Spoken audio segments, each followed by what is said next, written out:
പുതിയൊരു വീഡിയോയിലേക്ക് എല്ലാ കൂട്ടുകാർക്കും സ്വാഗതം. നല്ല ടേസ്റ്റി ആയിട്ടുള്ള കോവയ്ക്ക ഫ്രൈയുടെ വീഡിയോ ആണ് കേട്ടോ ഇന്ന് നമ്മൾ അപ്ലോഡ് ചെയ്യാൻ പോകുന്നത്. നല്ല പൊട്ടായിട്ടുള്ള കോവയ്ക്ക ഞാൻ എടുത്തിട്ടുണ്ട്. 2-3 എണ്ണമൊക്കെ അതിനിടയിൽ പഴുത്ത് തുടങ്ങിയതൊക്കെ കാണണം. ഇത് നമുക്ക് ഇഷ്ടമുള്ള രീതിയിൽ കട്ട് ചെയ്യാം. ഞാനിപ്പം ഇതുപോലെ നല്ല ഓവൽ ഷേപ്പിലാണ് കേട്ടോ കട്ട് ചെയ്യുന്നത്. അതാകുമ്പോൾ കാണാനും നല്ല ഭംഗിയുണ്ട്. മാത്രമല്ല നമുക്കത് വറുത്തെടുക്കുമ്പോഴും നല്ല രസമായിരിക്കും കാണാൻ. അപ്പോൾ ഇത് ഫുള്ള് നമ്മൾ കട്ട് ചെയ്തെടുത്തിട്ടുണ്ട്. അതിൽ ചിലതൊക്കെ അങ്ങങ്ങ് മുറ്റിയതുണ്ടായിരുന്നു, ഒരു 2-3 എണ്ണമൊക്കെ ഉണ്ടായിരുന്നേ.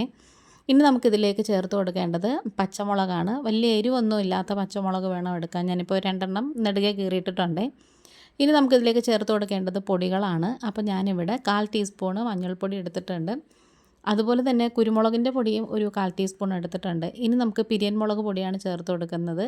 അത് ഏകദേശം 1 ടേബിൾ സ്പൂണ് ഇട്ട് കൊടുത്തിട്ടുണ്ട്. ഇനി ആവശ്യത്തിനുള്ള ഉപ്പും കൂടി ചേർത്ത് കൊടുക്കാം.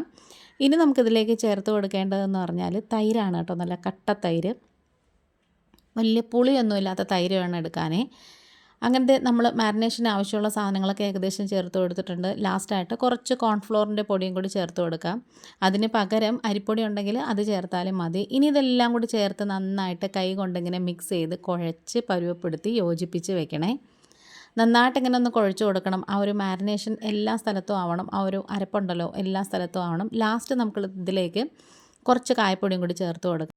വേണമെന്നുണ്ടെങ്കിൽ ഇതിലേക്ക് 1 ടേബിൾ സ്പൂൺ സാമ്പാർ പൊടി ഉണ്ടല്ലോ, അത് ചേർത്ത് കൊടുത്താലും മതി. അതിലാകുമ്പോൾ കുരുമുളകും കായവും എല്ലാം കൂടി ചേർന്നിട്ടുണ്ടല്ലോ. ഇനി ഇതെല്ലാം കൂടി തട്ടിപ്പൊത്തി ഒരു 15-20 മിനിറ്റ് അങ്ങ് മാറ്റി വെച്ചേക്കണേ.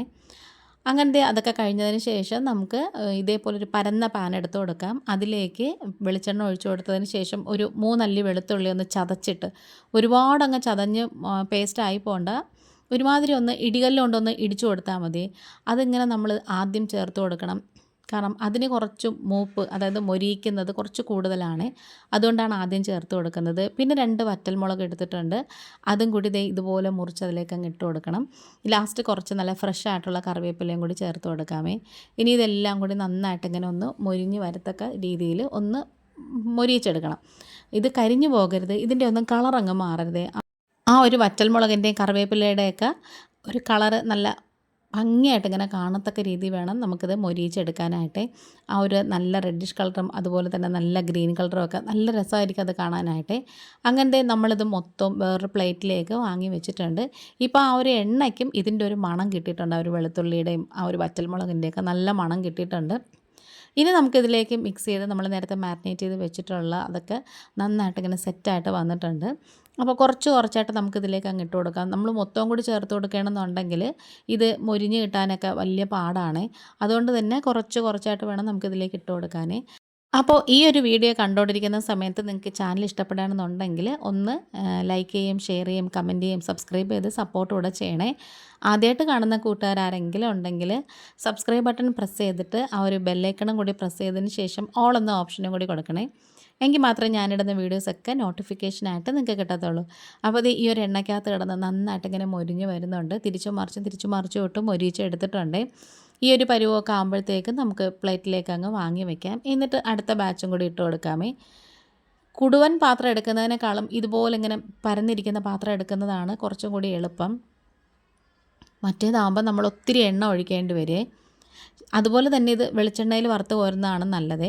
മീഡിയം ഫ്ലെയിമിൽ ഇട്ട് വേണം നമുക്കിത് മൊരിയിച്ചെടുക്കാനായിട്ട്. അപ്പോൾ നമ്മളിത് കോരിയെടുക്കുമ്പം തീ ഒരിച്ചിരി കൂട്ടിയാൽ മതി, അല്ലെങ്കിൽ എണ്ണ ഒടിക്കും. അതുകൊണ്ടാണ്. അങ്ങനത്തെ ഇത് മൊത്തം നമ്മൾ വറുത്ത് കോരിയെടുത്തതിന് ശേഷം നമുക്ക് അടുത്ത ഒരു ബാച്ചും കൂടി ചേർത്ത് കൊടുക്കാം. ശരിക്കും പറഞ്ഞാൽ ഇത് ചോറ് കഴിക്കാനൊക്കെ നല്ല ടേസ്റ്റാണ്. അതുപോലെ തന്നെ പൊതിച്ചോറ് ഉണ്ടാക്കുമ്പോൾ അതിൽ കൊണ്ടുപോകാനും. ഇനിയിപ്പോൾ സ്കൂളൊക്കെ തുറക്കാറായി, മക്കളുമാർക്കൊക്കെ കോവയ്ക്ക കഴിക്കാത്തവരൊക്കെ ഉണ്ടെങ്കിലും ഇതുപോലെ ഉണ്ടാക്കി കൊടുത്താൽ എല്ലാവർക്കും ഭയങ്കരമായിട്ട് ഇഷ്ടപ്പെടും. ഞാനൊരു ഇച്ചിരി വെളിച്ചെണ്ണയും കൂടി ഒഴിച്ചു കൊടുത്തിട്ടുണ്ടായിരുന്നു. നേരത്തെ ഉള്ളതിനകത്ത് എണ്ണ കുറച്ച് ബാക്കി ആയതുകൊണ്ടാണ്.